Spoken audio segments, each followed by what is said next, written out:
Blueberries for Sal by Robert McCluskey. It's early here on a very rainy day. I don't know if you can see out the window. Oh, look at little Sal cooking with his or her mom. I don't know if Sal is a boy or a girl. I don't know that it really matters.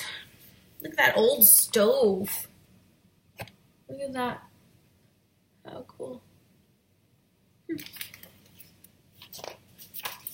Blueberries for Sal.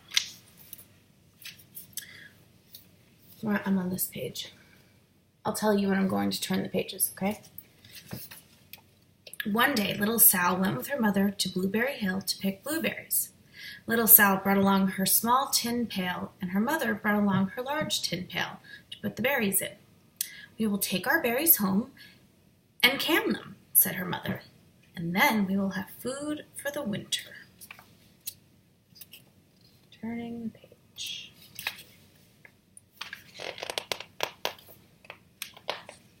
Hard to turn. Little Sal picked 3 berries and dropped them in her little tin pail. Kaplunk, kaplank, kaplunk. She picked 3 more berries and ate them. And then she picked more berries and dropped 1 in the pail. Kaplunk. And the rest she ate. Then little Sal ate all 4 blueberries out of her pail. So how many blueberries does little Sal have in her pail? 0. Right? Turning the page. Her mother walked slowly through the bushes, picking blueberries as she went and putting them in her pail. Little Sal struggled along behind, picking blueberries and eating every single one. Turn the page. Little Sal hurried ahead and dropped a blueberry in her mother's pail. It didn't sound kaplink because the bottom of the pail was already covered with berries. She reached down inside to get her berry back. Though she really didn't mean to, she pulled out a large handful because there were so many blueberries right up close to the one that she had put in.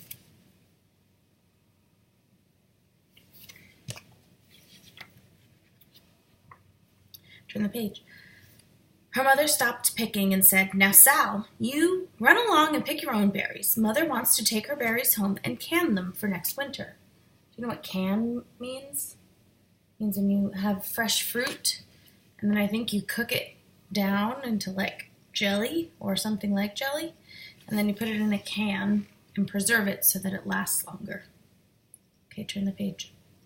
Her mother went back to her picking, but little Sal, because her feet were tired of standing and walking, sat down in the middle of a large clump of bushes and ate blueberries.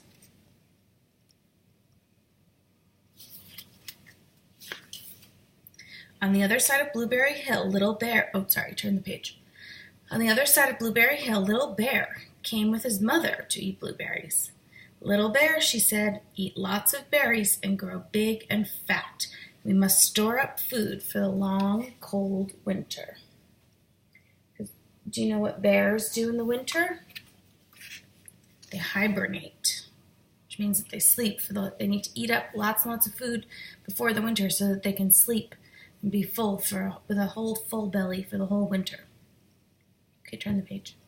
So now we're on this page. Little Bear followed behind his mother as she walked slowly through the bushes eating berries. Little Bear stopped now and then to eat berries, and then had to hustle along to catch up. Turn the page. Because his feet were tired of hustling, he picked out a large clump of bushes and sat down right in the middle and ate the blueberries. Just like who? Just like Sal.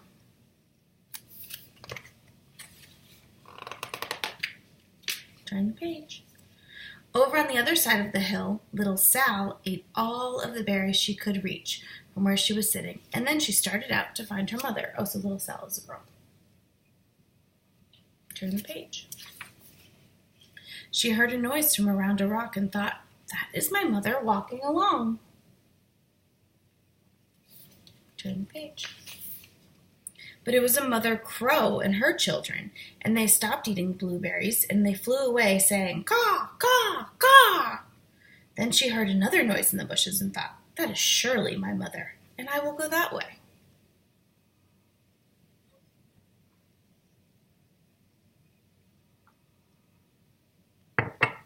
Sorry, I'm having my coffee. But it was Little Bear's mother instead. She was tramping along, eating berries, and thinking about storing up food for the winter. Little Sal tramped right along behind. Uh-oh.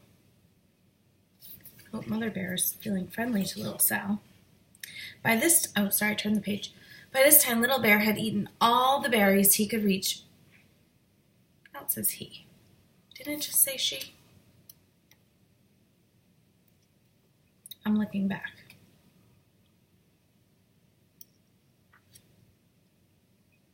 Yeah, look, it said she about Little Sal. And now it says he. Oh, sorry. Little Bear is a boy. Haven't had all my coffee yet. Okay, so anyway, but we're on this page. By this time, Little Bear had eaten all the berries he could reach without moving from his clump of bushes. Then he hustled off to catch up with his mother. He hunted and hunted, but his mother was nowhere to be seen. He heard a noise from over a stump and thought, "That is my mother walking along."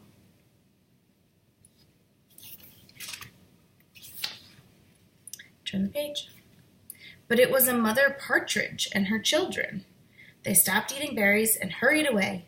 And then he heard a noise in the bushes and thought, "That is surely my mother. I will hustle that way." A partridge is a bird, I guess. I didn't know that. Turn the page. But it was Little Sal's mother instead.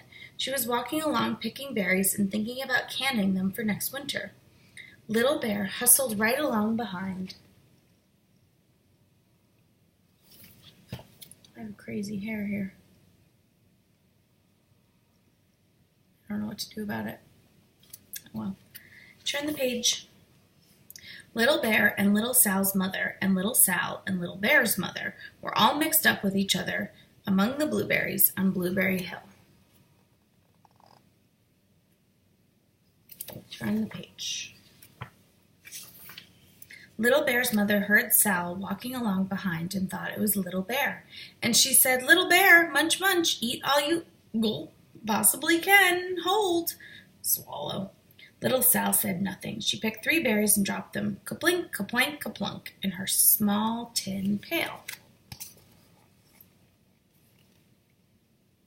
Turn the page. Little Bear's mother turned around to see what on earth could make a noise like ka-plunk. "Grrrr!" she cried, choking on a mouthful of berries. "This is not my child. Where's Little Bear?" She took one good look and backed away. She was old enough to be shy of people, even a very small person like Little Sal. And then she turned around and walked off very fast to hunt for Little Bear.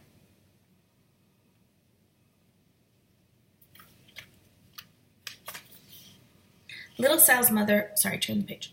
Little Sal's mother heard Little Bear tramping along behind her and thought it was Little Sal. She kept right on picking, thinking about canning blueberries for next winter. Turn the page.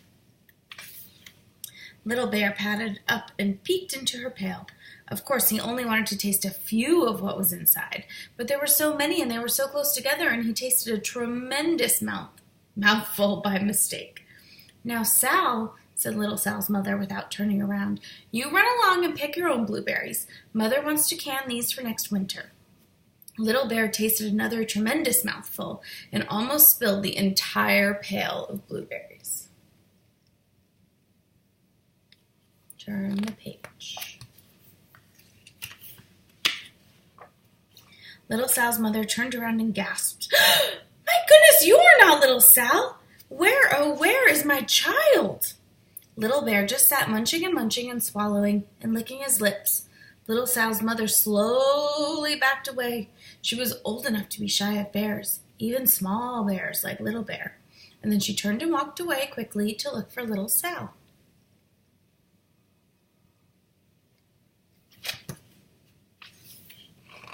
She hadn't gone very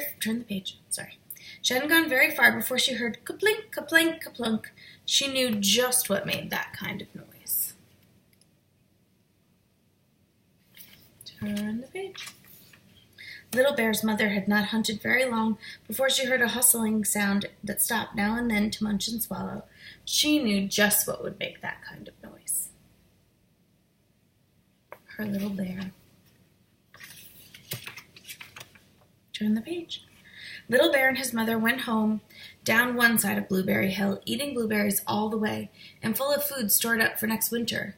And little Sal and her mother went down the other side of Blueberry Hill, picking berries all the way, and drove home with food to can for next winter, a whole pail of blueberries, and 3 more besides.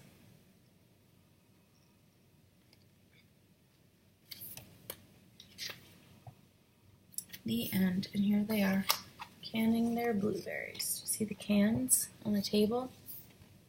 Oh yeah, and they do cook it first in the pan on the stove. Oh look, there's another pan on the stove. Cool. Nice. Okay. Blueberries for Sal.